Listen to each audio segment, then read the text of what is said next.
At dahil normal ang mga blood test ko at urine, I will treat myself with an ice cream. What? Mag-outfit check pala ako for today, for this vlog.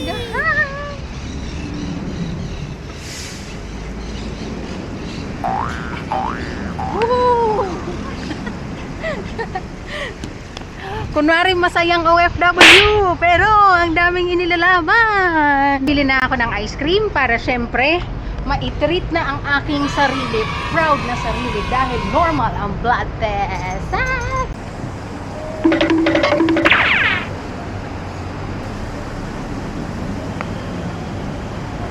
Lagi natatanggal yung sintas. Andito na ako sa ice creaman. Pipili lang ako ng ice cream. Sarap to eh, ito. Ayan, ito may ano pala sila, Magnum sandwich. Siguro ito yung itatry ko.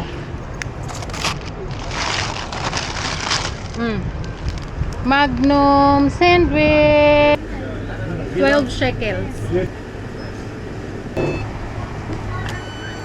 Okay, thank you. Tara na at kumain na tayo. Mag-sweet-sweetan na tayo. First time kong subukan ang Magnum sandwich, kaya feeling ko naman masarap. Ito siya. Buksan na natin at umpisahan na natin. Parang mas malaki siya dun sa may stick. Mas malaki yung ice cream niya kumpara dun sa Magnum na stick, na may stick. Napaliwanag ko ba ng maayos? So, ayun. Ayan siya. So, kagatin na natin.